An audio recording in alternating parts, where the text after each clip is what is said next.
Greetings, travelers, and welcome to another episode of Let's Play Pokemon Shining Pearl Nuzlocke, presented by Draco Breach. Here in Eterna City, I actually saw this as I was wandering through here. And, yeah, technically, I didn't get a catch here, but with no duplication, I'm sorry, no duplicates, there's nothing to catch. There is a chance that a Golduck will show up on, Cloud9, that's neat. That a Golduck will show up on these water patches while surfing. But I have a Psyduck who has not fainted, so... yeah, that's a thing. But, okay, so PowerPoint up. Nice, nice. So, yeah, there's nothing to catch here, unfortunately. I might throw on a Repel. Hi, Chingling. I might throw on a Repel, but at the same time, it's kind of getting late in the game, and I'd like to see if I can run across a shiny on random. But 1 in 4,000 odds are not great. Even the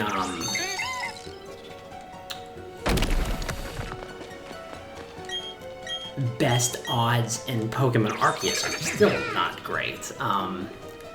What I love though is I'll hear people say that having the shiny charm,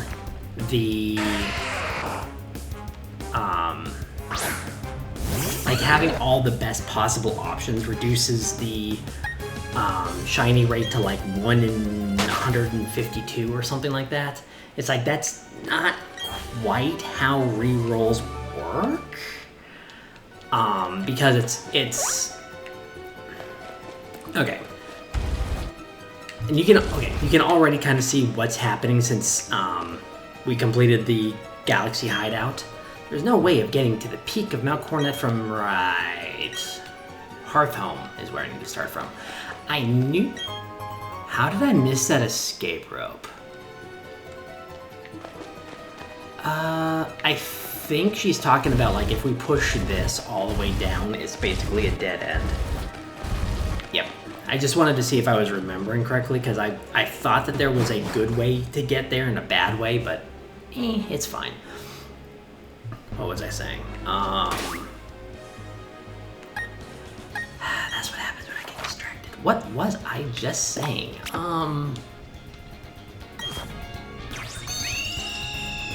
Right. Basically, the way that it works is the game rolls multiple 1 in 4,000 dice. You know, it rolls multiple 4,000-sided dice. And if any of the dice come up...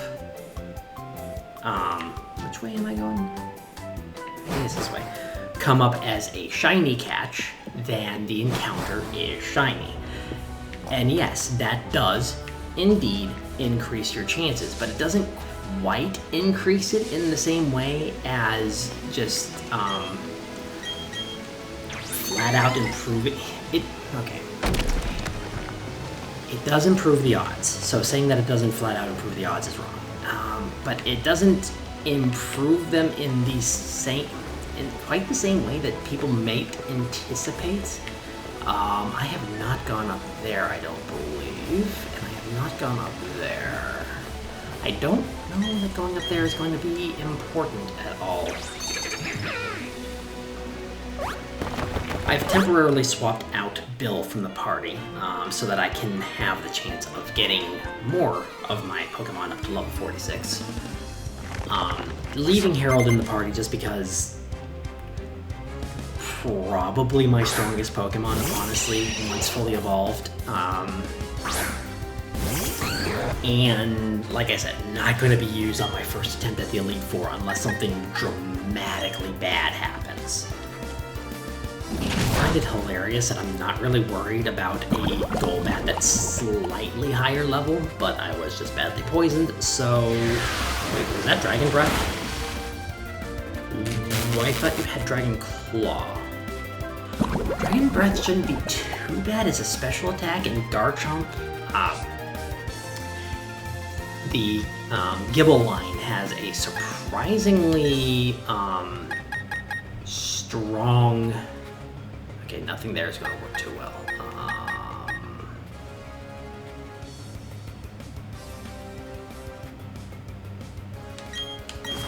Surprisingly strong special attack despite being primarily a physical attacker. I have seen builds, really, you're not supposed to have that high of a chance. It's 30%. And I just doesn't care. Okay, that's fine. Ice Punch. Probably honestly should use the Psychic Headbutt move, but it's fine.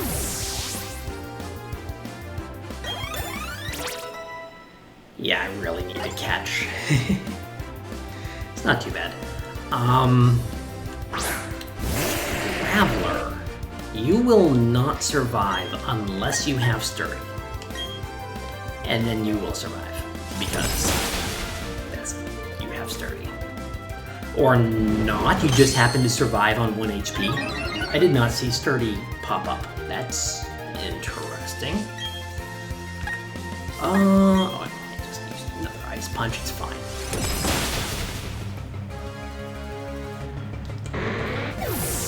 If you were going for Hardened Rollout, that would have been kind of interesting. This late in the game, still using that combination. Onyx. What I kind of find interesting about like Onyx is it's primarily a physical attacker, but its physical attack is not that high. Its defense is through the roof, but its physical offense is not great. Which I say, and hilariously, Ice Punch almost OHKO'd it, despite the fact that Ice Punch is a physical move.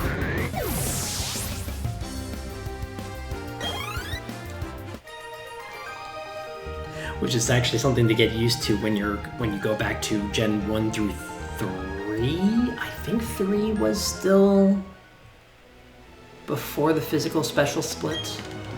I can't remember if it was 3 or 4. Bottle of Iron.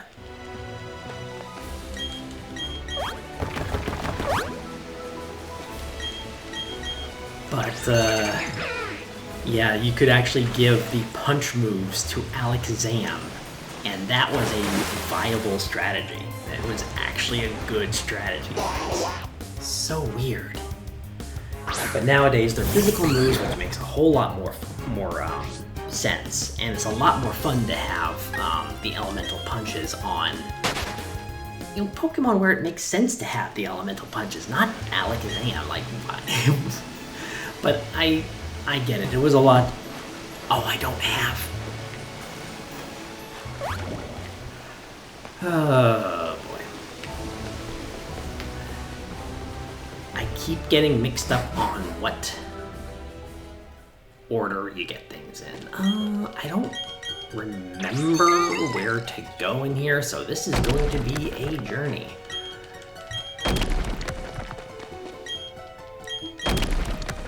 I have a feeling, no, this is not technically wrong. I think...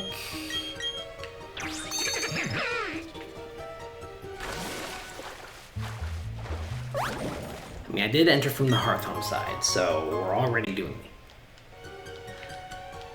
Is that my second Dawnstone?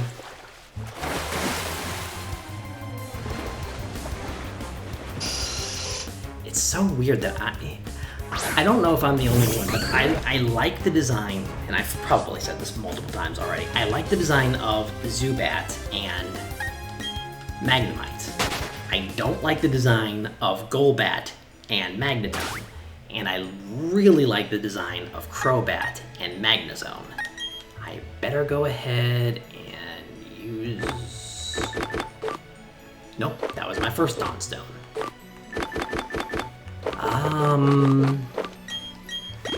Surprising how many antidotes I have, actually. Is it up? No.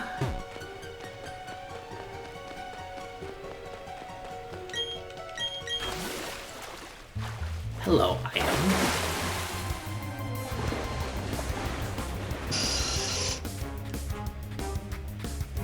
Kind of the interesting thing about the shinies for the Zubat line. Zubat and Golbat are both green, and then Crobat is pink. Which changes from, so it's like regular blue, blue, purple.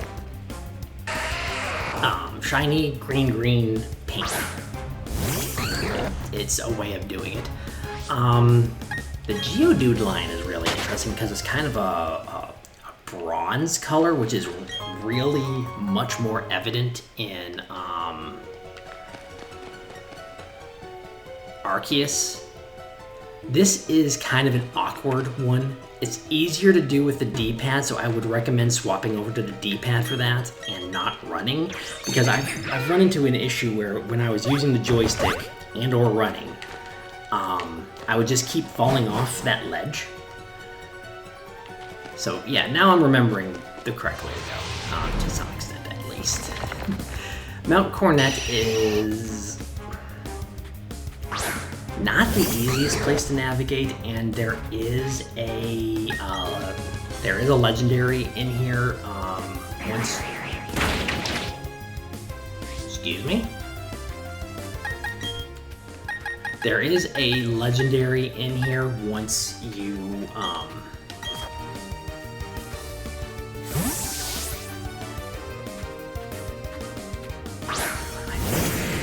actually beat the game, so it's in post-game. Yeah, interfocus. I literally just have you in here to run. That's 3 for 3. Poison Fang does not, it's like 30% chance.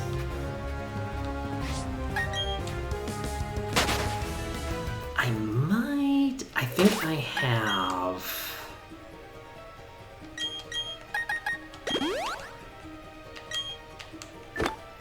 a smoke ball. First of all, sort this. I know, probably a better idea to go ahead and use Repel, but...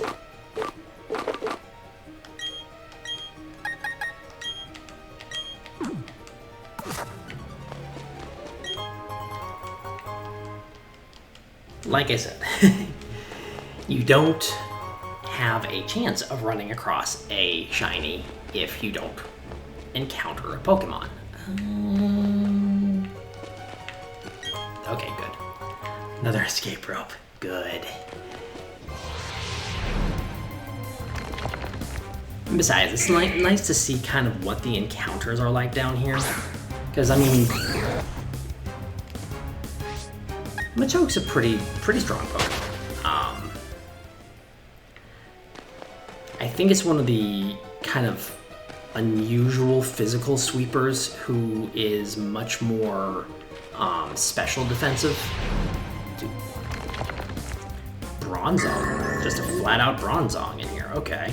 I don't think there's a Bronzor on the first floor. That's interesting.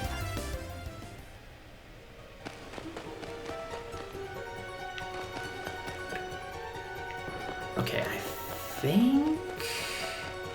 I think that exit, Rock Slide. I think that exit is the correct way to go, so let me check for items right quick. Because Rock Slide is a great move. Accuracy, I think the accuracy is pretty good on it, if I remember correctly. I think it's like 90% accurate.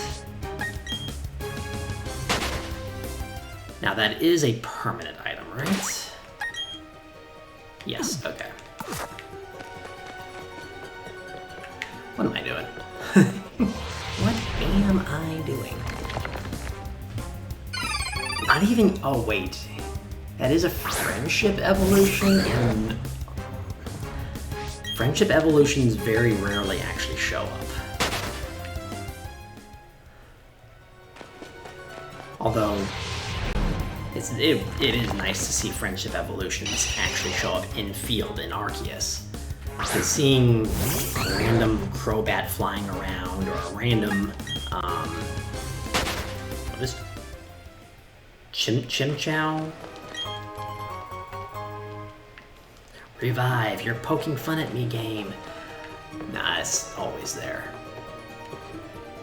Maybe this is the wrong way, because this feels like it's going deeper into Mount Coronet, and that might be the right way. Tells you I do not remember. Clefairy, do not remember this area completely.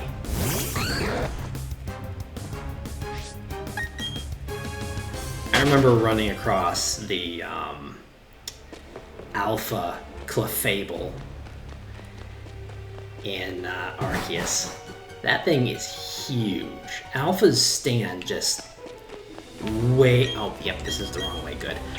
Alpha stand significantly taller than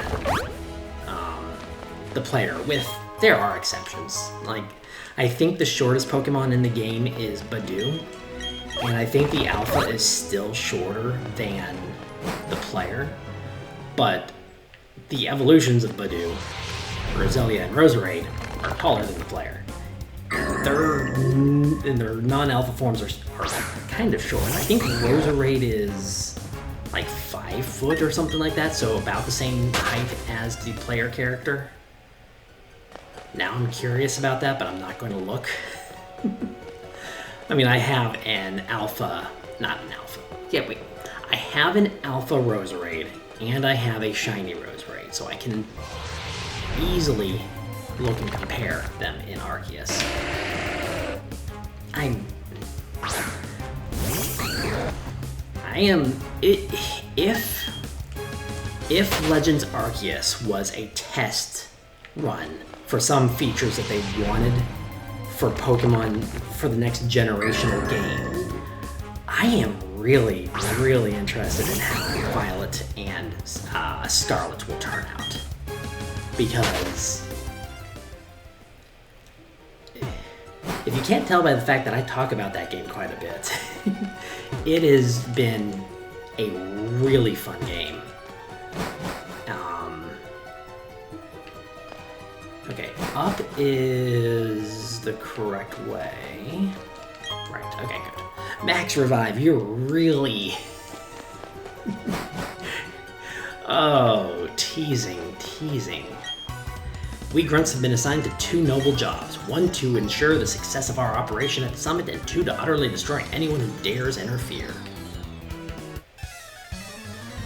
Some of these lag times between like a grunt talking to you and a battle starting is kind of interesting. It's kind of like, are you going to do anything? I will be using my full team for Cyrus because, yeah, that's not a fun battle. This Beautiful I actually can do some decent damage, and Gabite does not have great defense. Cyrus actually would be pretty good here. And I get more money. Win-win. Although, honestly, with some of the things that you can do to get money in this game, not 100% necessary. Why did you use Giga Drain? Random AI, gotta love it. Because Giga Drain is not great against Gabite. Gabite is neutral to it because Dragon resists it and Ground is weak to it, but that's still not a good move to use, especially with how bulky.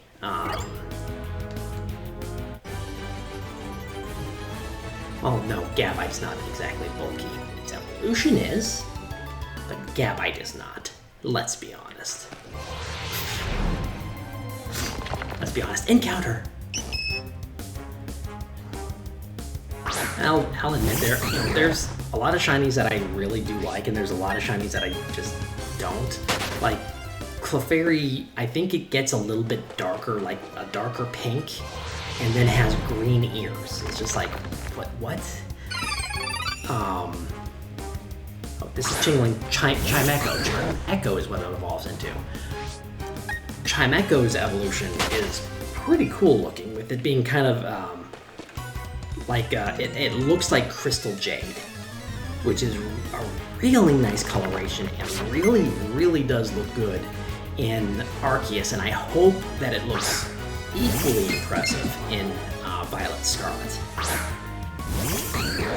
Bronzong really can't do much, so I'm going to go ahead and use a Bulldoze here, and it works, so you have Heat Move. Wow, that did not do a lot of damage. Reduces your speed, extra sensory. Okay, that's enough to warrant getting out of there.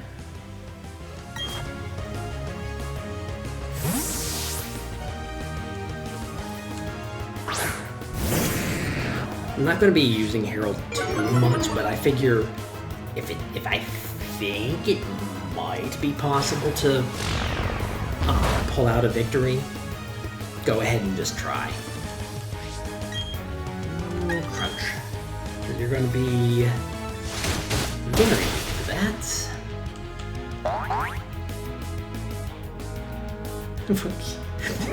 Critical? Okay, sure. Let's land a critical for no good reason.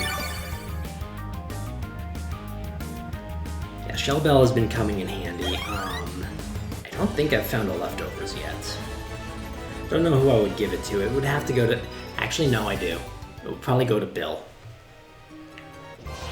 Because Bill is much more likely to survive hits than pretty much anyone else on my team. And the only issue is Leftovers recovers based on base HP, and Bill's base HP is not quite as... let's just double check. This is... Did I get a new name sign? No, I did not. Okay, so this is still Mount Coronet. If it had gotten a new name sign, I would have been able to catch something out here, because I think there's something new to catch here.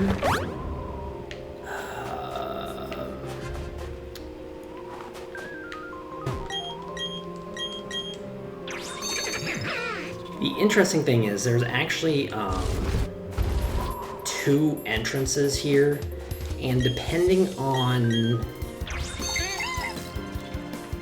your desire to enter into battles with random grunts, you may or may not want to enter one of them, because weirdly enough, there are grunts in there. Oh yeah, I was right, 95% accurate, 90% accurate.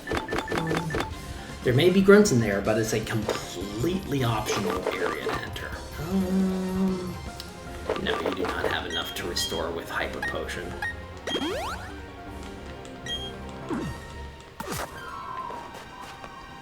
I don't think there's anything up here. What's this entrance?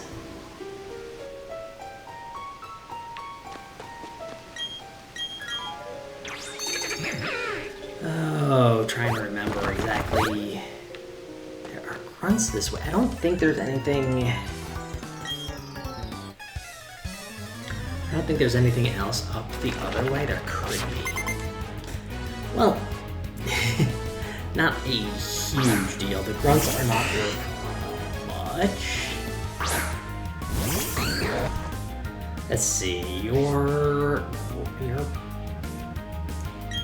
bug is going to resist. Okay, yeah, bug is going to resist that. Dustox is primarily defensive. Dustox really can't do too much damage. If it has Bug Buzz, that's neutral, because I think Fighting resists Bug. Light Screen, yes, of course. Although that's special. Yep. You fool.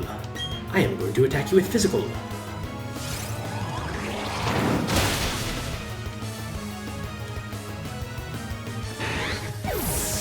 Screens can be quite useful, and having a dual screener, like having a Having a Bronzong who knows both light screen and reflect can be very useful.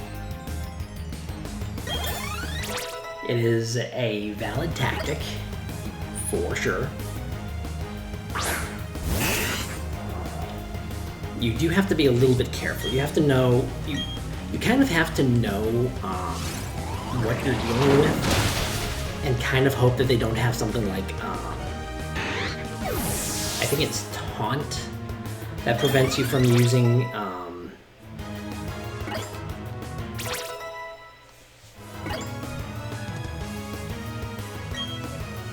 Slash can be pretty decent.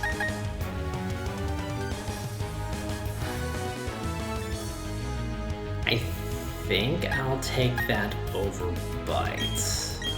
Because Slash has a decent critical rate.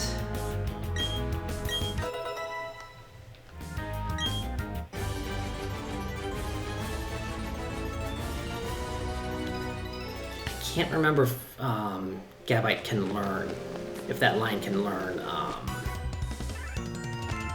Night Slash, because that would be a decent move, actually, as well. Because that's a dark type move that does that has a high critical chance. Stunky. Pretty bulky.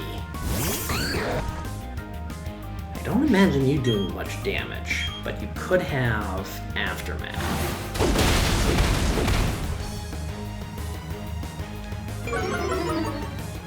But I have a move that doesn't make contact.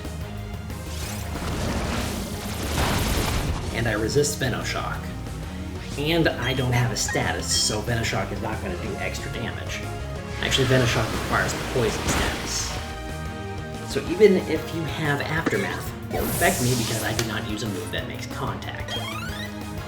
So I don't know if that Stunky had Aftermath or not. We've already seen that Golbat can actually do some decent damage, so unfortunately you are swapping out for I. The only real concern here is if Golbat uses Air Slash.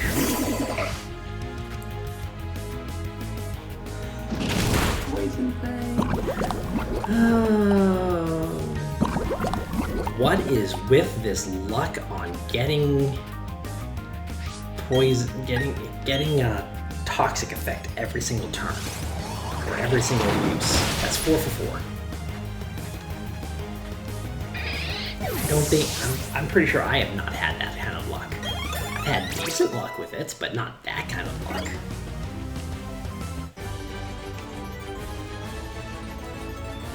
Let's see, the next boss, just to double check.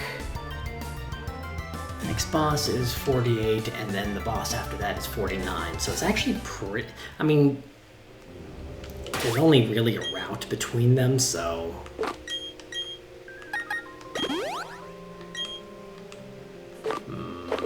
Do I have anything weaker than Moo Milk? I do not.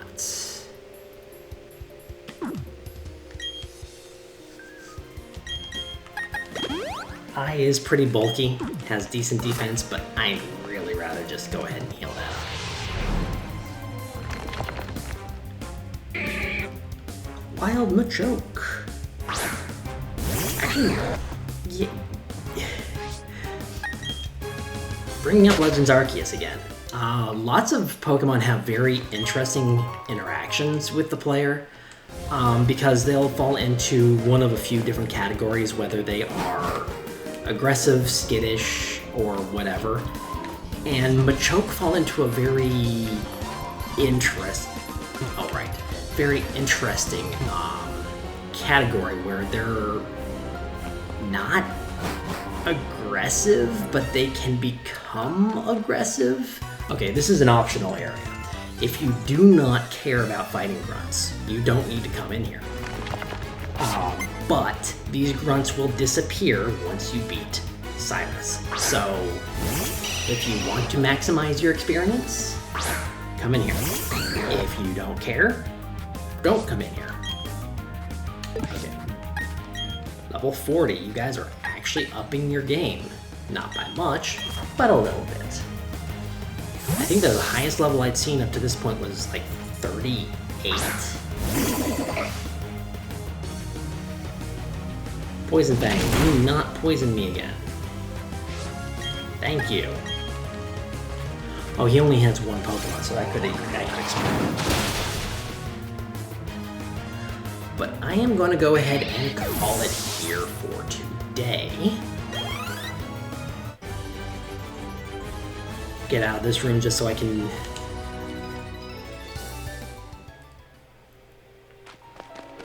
end it in an area with no encounters. But like I said, that will be it for today. So until next time, this will be Draco Breach reporting out. God bless and safe travels. And please remember to like, comment, and subscribe.